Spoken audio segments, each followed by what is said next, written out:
My name is Mary Kimball. I'm USQ's Executive Director. I'm about to pass this off into veteran player, tournament director, and all-around great person, Scott Rain. Hello, Scott. Take it away. Tell us what we're watching here. Thank you, Mary. Currently, we have two games going on or getting started. We are in the semifinals for this year's Great Lakes Regional Championships. On this pitch, we have QC Pitt versus University of Michigan. And on the far pitch, you have Creighton's A team versus Creighton's B team. Winners of this game will go on to the championship game for Great Lakes Region. Losers are not out of the woods and still have an opportunity for a bid. They're just going to play different teams along the way. Joining me on the live stream, I have with me player and teammate and friend, Devin Miller. Hello. Devin, how you doing today? I'm doing great. Club teams only had to play one day, which means that I have been relaxing today, which is wonderful. I get to watch all these exciting college games, and it has been a lot of fun so far. And this is the first really meaningful, not that they're not meaningful, but something on the line. We have a bid on the line, so happy to watch some exciting Quidditch.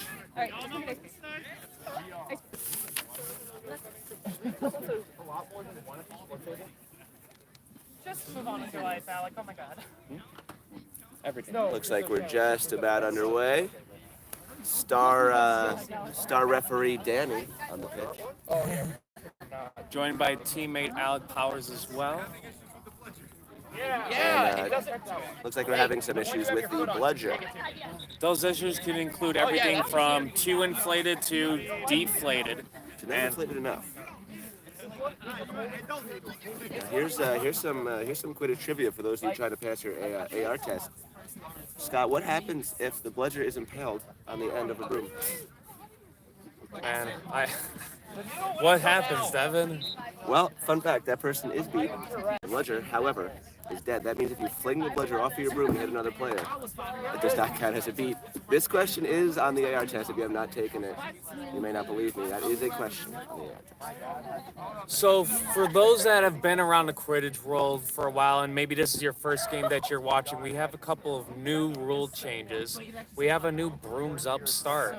Instead of running to the middle of the pitch to get the quaffle and the bludgers, every team gets a choice based on, I think it's a coin flip, and then you get the choice of either having bludger or the quaffle in the side.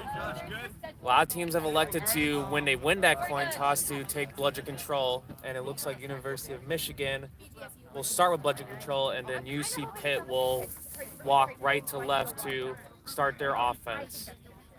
Having commentated on a couple games for Pitt already, we definitely want to keep an eye on number 77, Kevin Tang, beater for UC Pitt.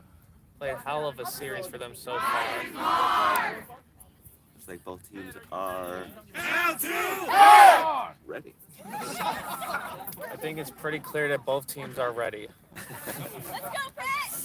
What I've gathered. And we are underway. Let's go, Pitt. Looks like we got number 14, number 12, number 36. Out there for the quaffle line, number 17. Lost the quaffle right away. University of Michigan wasting no time. Good pass, good dish. Number 1, Anthony Wahauke will score for University of Michigan. They are on the board first, 10-0. Bludger was coming, but didn't get there quite fast enough on that play. University of Michigan maintains bludger control. Looks like Michigan's dropping into a zone. A little pump fake, a shot attempt, and it's good. Signal, that one is good. That is number 17, Wesley Lombardo. Let's go, Pitt! Evens the score. It's now 10-10. Early scores for both teams in this semifinal game.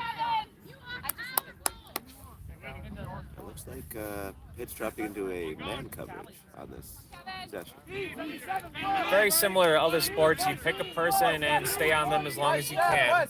Alex Hill attempting to wrap up University of Michigan players. Oh, that was number 39.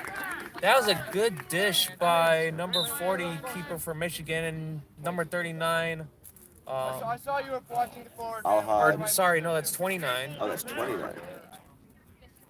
That's Sarah. Let's go, Pitt. Sarah Mueller. I think it'll be Moulter. interesting throughout the day if they keep running that man coverage. How He's they just stack wearing that someone up. else's jersey. Let's go, Evan! Okay. Also joining My us apologies. here is Sarah Billy is- from Illini making some comments on the marking coverage from QC Pitt. Another shot attempt by Wesley Lombardo, just high, misses the mark. Glanced right off the top of the goal. Those are the toughest ones. I feel like that inch could have gone either way. Kevin, hustle! Kevin, hustle!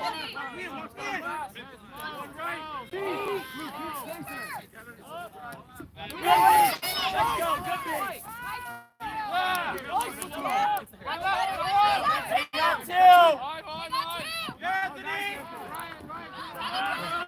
So that time Pitt put one of the chasers behind There you go.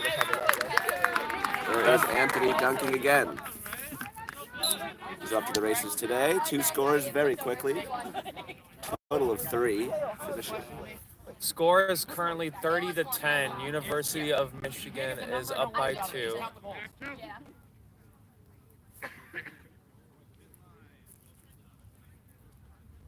Let's go, Pitt. Looks like that's Drew White for QC Pitt walking the quaffle up. Good Also recovery. also takes a shot, misses. Chaser, there should not be 2 people behind. Well, that's a good job by Bethany Wilson, beater for QC Pitt, dodging the beat attempt. Unfortunately, does not recover the other bludger in time. University of Michigan maintains bludger control. Bethany, help Alex. Bethany, help Alex. Emmy, stay tight. 2 left, 1 right. Ooh. That can be your beat. That can be your beat. Good drive by University of Michigan. Number 28. Number 20. We do not have this player's name. Yeah, next one also. Number 28. He's playing point right now. Let's go. Okay. Andrew. Matthew Lish for University of Michigan. Gets the We score. had some confused jersey numbers there, but a good breakaway and score by him.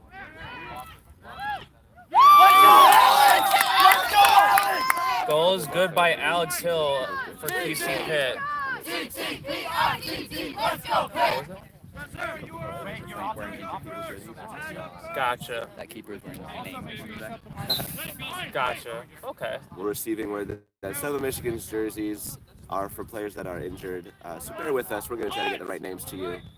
We'll say the numbers that we see if we don't know the name. It definitely helps when you have someone from University of Michigan helping keep the camera straight. Who do we have joining us, by the way? We have George Deering, an injured keeper. George, thanks for joining here and supporting us with this live coverage and helping us keep the names straight. It's good Drew- to hear. Yeah. Drew White gets beat out, passes it off to Wesley. Wesley's driving. Pump fake. Oh, will that goal count? I wonder what the call is. The timing's interesting. Are they going to say that the shot attempt happened before or after the whistle call?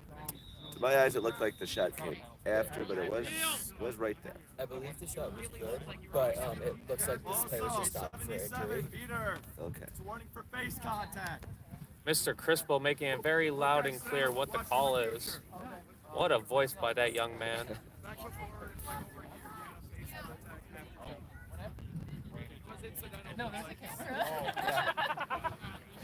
Goal's good, right? Miles is getting me fantasy points. Oh no. Besides Danny and Alec, they are joined by the Illini Ridgebacks to help support the ref crew, whether that's on the score tables, time checks, goal reffing, ARing, or otherwise.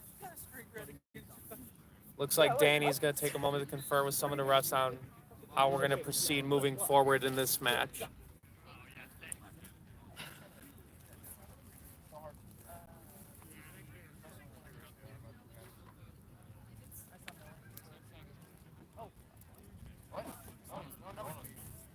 Danny's got the quaffle in hand.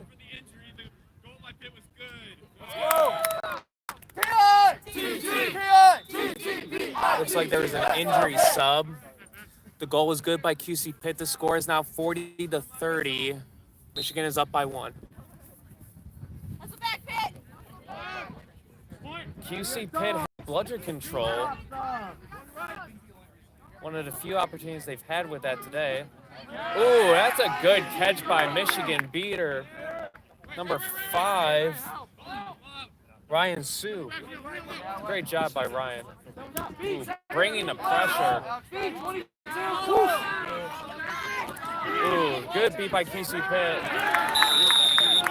Man, obviously credit to Michigan qualified players to get that score, but credit to Ryan for just being completely relentless with the bludger. Let's go, Pitt!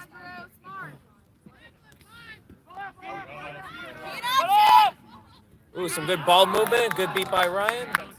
Beater partner is number 18, Rihanna Brodger. Michigan's got bludger control. They're bringing the quaffle up. They do not have a bludger in hand. Oh, now they do.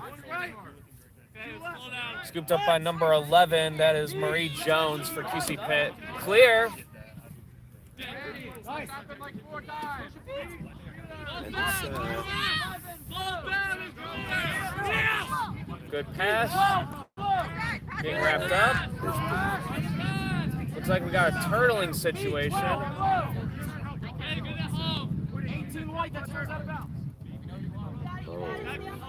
that's a little. Yeah, there's. I would stop there.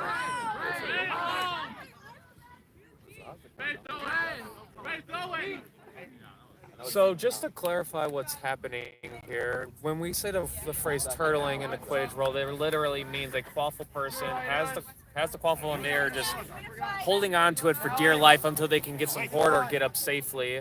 And I think part of the new rule set says there is a 10-second countdown at some point to not let that go on forever. Where in the past, that could go on forever. Honestly, Yeah, there were some high-level club games I heard about out of the Mid-Atlantic where the whole team would turtle on the ball, and the other team would turtle on the ball and just let the seniors play. And that would go on for about 10 to 15 minutes. Number 8, Jack Hattike, attempting to score with the quaffle, is getting wrapped up by Michigan keeper, not wanting to get rid of it. Ryan gets beat.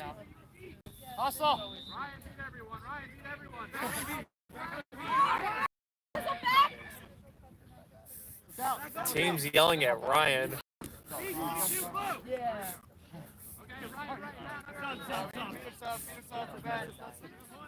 Looks like we're gonna get a full beater sub for University of Michigan. Some new players running out.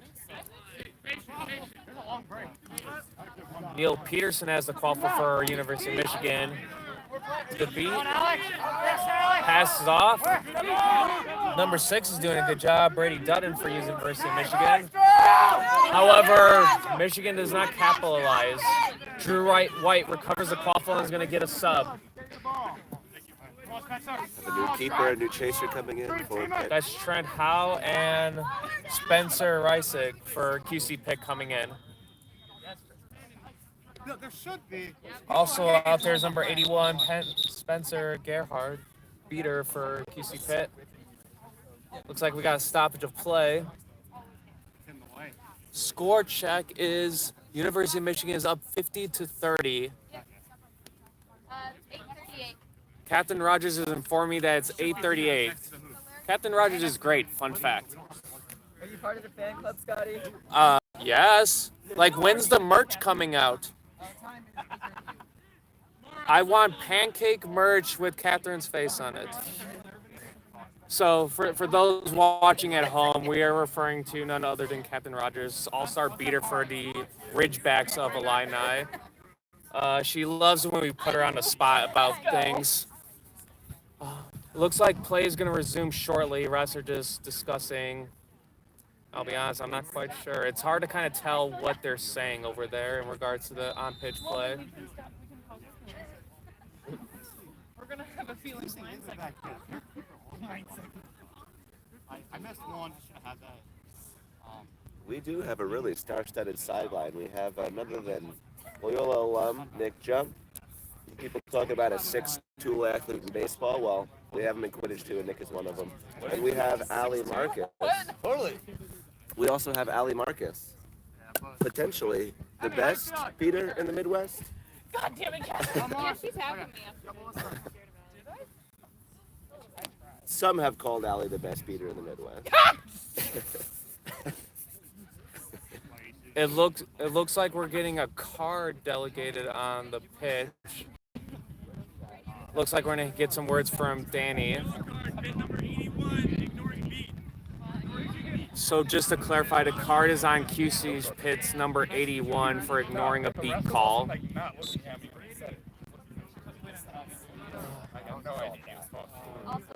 Spencer will serve a minute in the penalty box or until University of Michigan scores.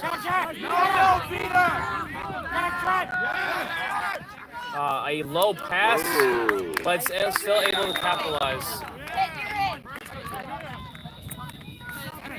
That is number 12, Neil Peterson with the score. Refs doing a good job reminding players that when they're in the penalty box, they are out of play and need to tag up on the middle hoop before they can return into play. Score is 60-30. University of Michigan is up. Pass behind, beat. Good job by Michigan, being disciplined on those long passes. Looks like we're getting some quaffle subs for University of Michigan. And we're going to get a keeper sub as well.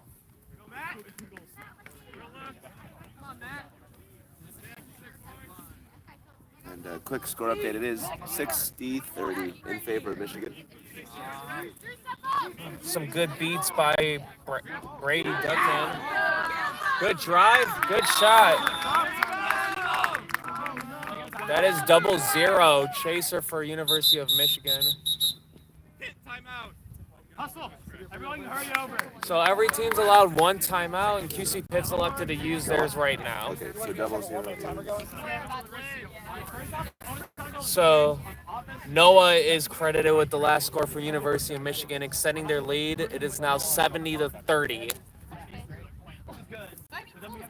Mr. Crispo is joined by Hannah Wishnu from the Ridgebacks on the ref crew.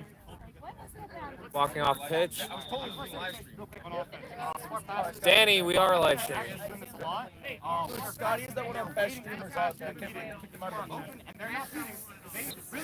Just to clarify, I did not get kicked out. We are live streaming both these semifinal games, and for those that just recently joined us, there's another game going on the opposite side of the pitch here. Creighton is playing Creighton. And for those that aren't familiar with that setup, Creighton plays out of Papillon, Nebraska, and they have an A team and a B team that plays officially and competitively. And just the way the bracket shook out, they are ended up playing each other in the semifinals. And getting word that the score there is 15-5 in favor of Creighton.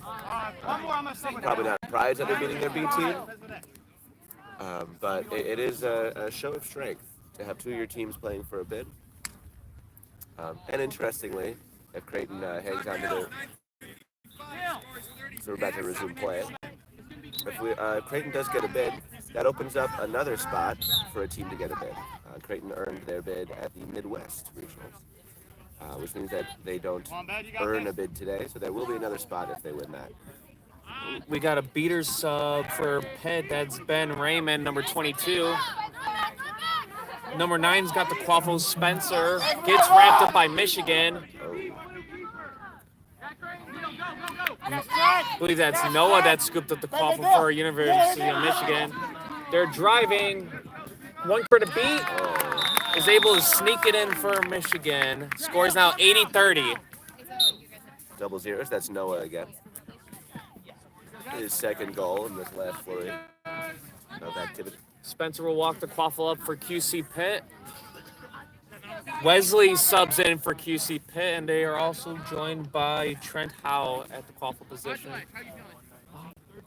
Melissa Gemma's also out there at chaser for QC Pitt. Michigan's charging. Far past, a little high. Yes, a little high there. doesn't stop them because they're able to keep the quaffle in play.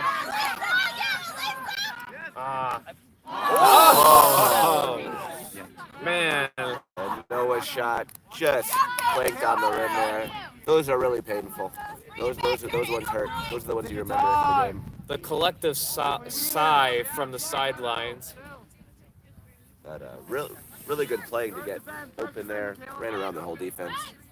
I've been seeing that a lot today, Devin. Quaffle players will start their drive on one side of the hoop and then just run horizontally and score on the opposite hoop.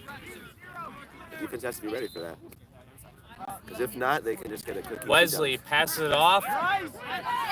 Trent avoids a beat and gets the goal for QC Pitt. In the beater game, Brady doing a good job maintaining bludger control, but QC Pitt gets the score nonetheless. Is 80-40. Brady's going to take a sub for Michigan. Score table, can I get time, please? Time? Robert Butler will sub in for Michigan at beater. Score table has informed us we are nearing 12:30. And he retains the quaffle there. They'll just tie that beat. That is a heck of a job by QC Pitt. University of Michigan was doing a good job moving the ball around, staying alive, being elusive, but QC Pitt was very disciplined in keeping them in check. Live to fight another day. And as a reminder, as we're approaching the 13-minute mark, 20 minutes, play will be stopped. And 7 points are added to the highest score, and that is the set score that one team has to reach to in the game. Ooh, good wrap up by Noah for Michigan, able to get the quaffle, shut down QC Pitt's offense. Table, time check. 13:29. 13:30. Trent, one more. You sure can. You have a player that has to stop play to tie his shoelace, unfortunately. I don't think it's going to happen. But we've all been there. Kevin Tang trying to get bludger control for QC Pitt, unable to do so. QC Pitt chasers making it very uncomfortable for the University of Michigan to drive. Keep up the aggression, guys. Give it up. Missed beat goes flying off. 2 missed beats go flying off. Pitch bludgers are on the ground. And Pitt has control. Number 17 with another dunk. That is Wesley Lombardo with the heads-up play for QC Pitt. Good recognition that the bludgers were nowhere to be found and they only had one person to beat. Score is 80-50. Michigan is up by 30. Wesley comes out and Alex, number 14, goes in. Good drive.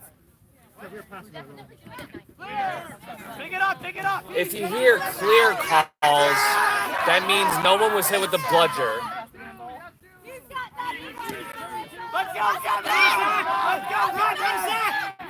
Kevin Tang doing a great job getting bludger control for his team. And That was just Noah, another score. while the beaters were wrapped up in bludger play, Noah was wrapped up in getting buckets play. That's another score for Michigan.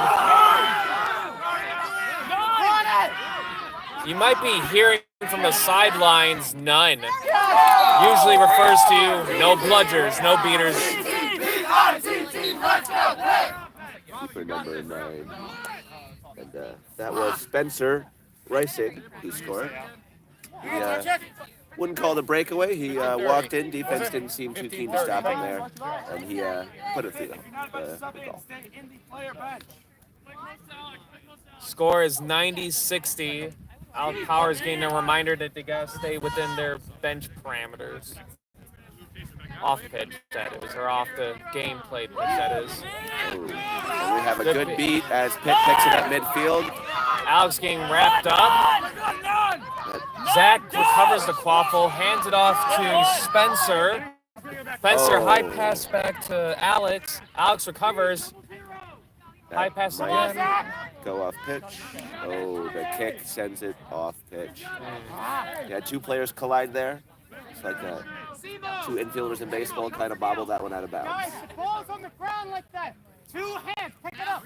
It's hard. A classic reminder in the Quidditch community. 2 hands on the quaffle. My old college team had we had an award ceremony every year, and a couple years I won the prestigious 2 hands award for always getting yelled at. To use Melissa, 2 hands. after this, or something. One way to hoops. Come on, Ben. Come on, Ben. Tag on, Zach. Tag on.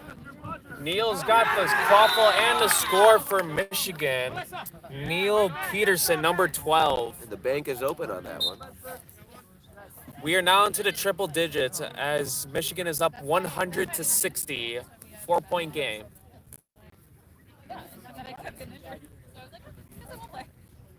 Spencer will walk the quaffle up for QC Pitt. Bethany rejoins the beater pair for QC Pitt, number 2. They are joined by Ben Raymond, number 22 for QC Pitt. High pass, caught, getting wrapped up, quaffle's loose, recovered by Michigan.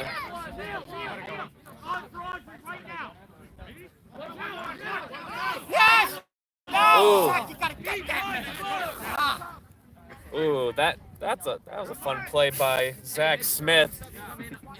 Did we have a call for that? We call it a wolf call when there's a chaser sneaking up on you. Ben doing a great job keeping everyone in check with the bludgers. Ooh, good beat by Bethany. Ooh, we're gonna have a stoppage of play, and I don't think number 1 recognized that they were beat not once but twice. Referee was trying to signal to him. The heat of the moment didn't seem like he heard. And you know what? Sometimes that happens. Sometimes you genuinely just don't realize, hey, that you got beat. Or did you just get beat by your team? Sometimes that'll happen too. I've seen a team friendly fire and then drop the bludger or drop the quaffle turnover that didn't need to happen. Certainly is something that happens now and again. So it's up to the ref's discretion. And was that willfully ignoring beat calls, or is like, yeah, they genuinely didn't know?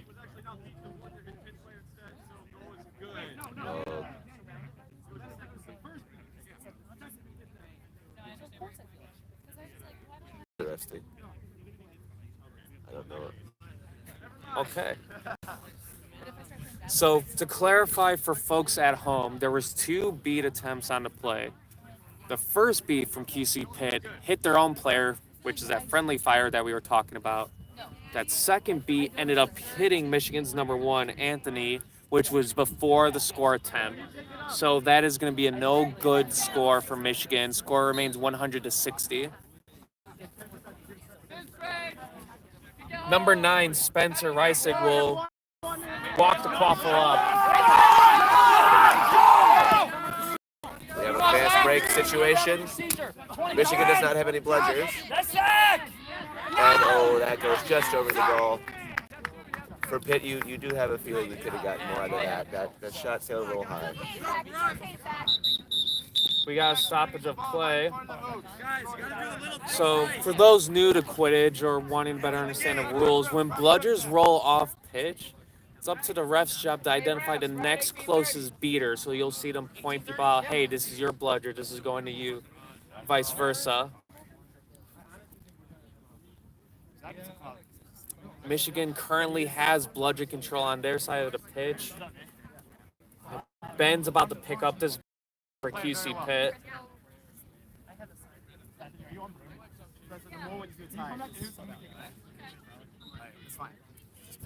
Ben giving Bethany some direction on how they want to move forward with bludger play. As we're stopped here, Creighton versus Blue Jay. Creighton's beating. Still going on. I have very poor eyesight. I'm having trouble seeing the score. Creighton was up big by about 10 scores last time we checked. It's okay, Devin. That scorecard's kind of far away. Actually, I am going to check Twitch to see this score. So you're saying these scores are updated somewhere online? Yeah, for those that are watching home, you're probably watching this on YouTube right now. the other game is live on Twitch. Those are both the platforms we're doing to give you live coverage. Ooh. They're calling that goal good. That goal is good by number 8. That is Audrey Safer for Michigan. Kind of looked like she fell off broom, but their goal is still good. We have a stoppage of play. Pitt has 2 folks named Spencer. One's a beater, one's a keeper. And, score update for the other semifinal game. It is Creighton 200, Blue Jay 90. Okay. That score does indicate that neither team has caught the snitch as of yet. However, Creighton up by 11, increased their lead from last time we checked. Again, the winner of that goes to the finals and gets a bid to play the loser, or excuse me, the winner of this game.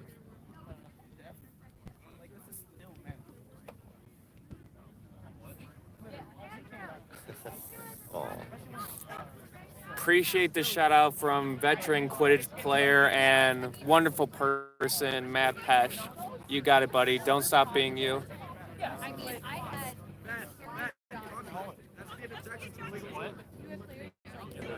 I'm just now realizing why no one has caught the snitch in the other game, and it's because it is the infamous and lovable and incredible Justin Bernard, who is, some have said, impossible to catch as a snitch.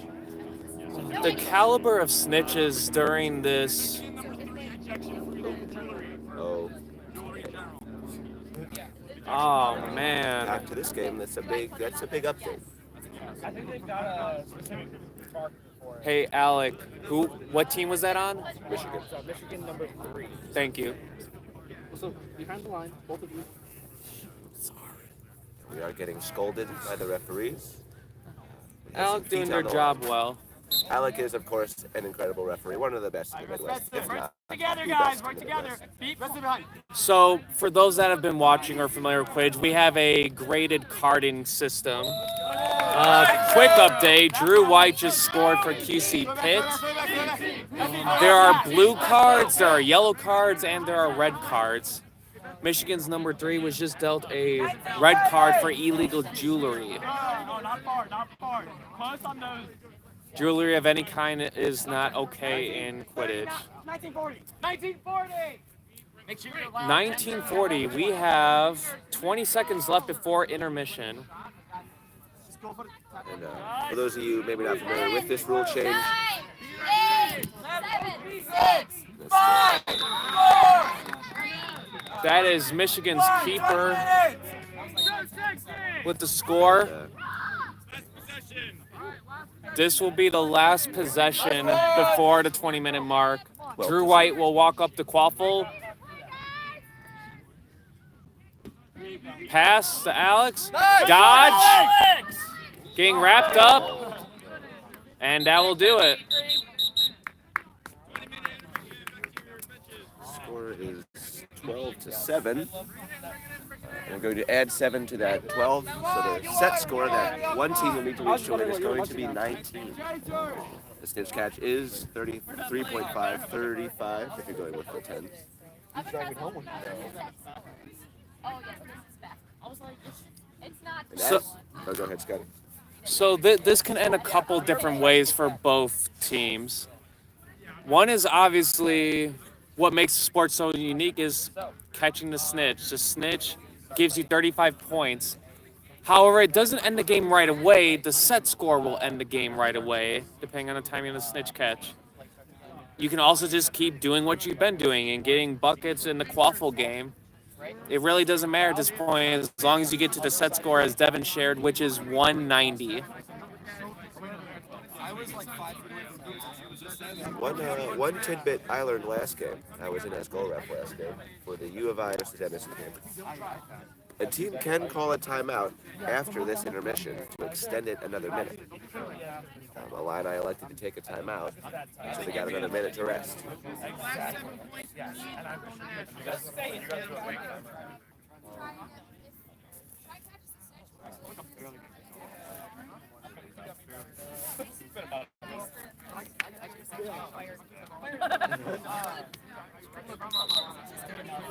22-1.